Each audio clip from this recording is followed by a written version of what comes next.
Kota Denpasar mengalami inflasi sebesar 0,02% pada bulan Maret 2017. Besaran inflasi tersebut dominan dipengaruhi oleh meningkatnya harga kelompok sandang sebesar 0,71%. Badan Pusat Statistik mencatat inflasi Kota Denpasar pada bulan Maret 2017 sebesar 0,02% dengan indeks harga konsumen mencapai 125,35. Kepala BPS Provinsi Bali Adi Nugroho mengatakan dengan capaian inflasi tersebut sekaligus memposisikan tingkat inflasi tahun kalender sebesar 1,83% dan tingkat inflasi tahun ke tahun mencapai 4,18%.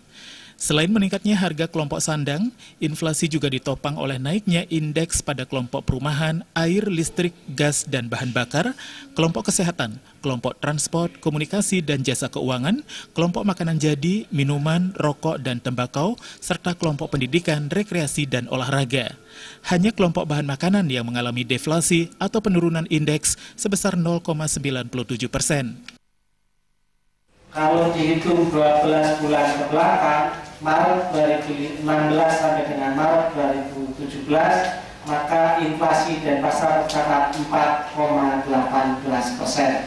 Nasional tadi 12 bulan ke belakang adalah 3,61%. Demikian pula inflasi bulanannya 0,02 positif, sementara nasional tadi negatif 0,02 deflasi.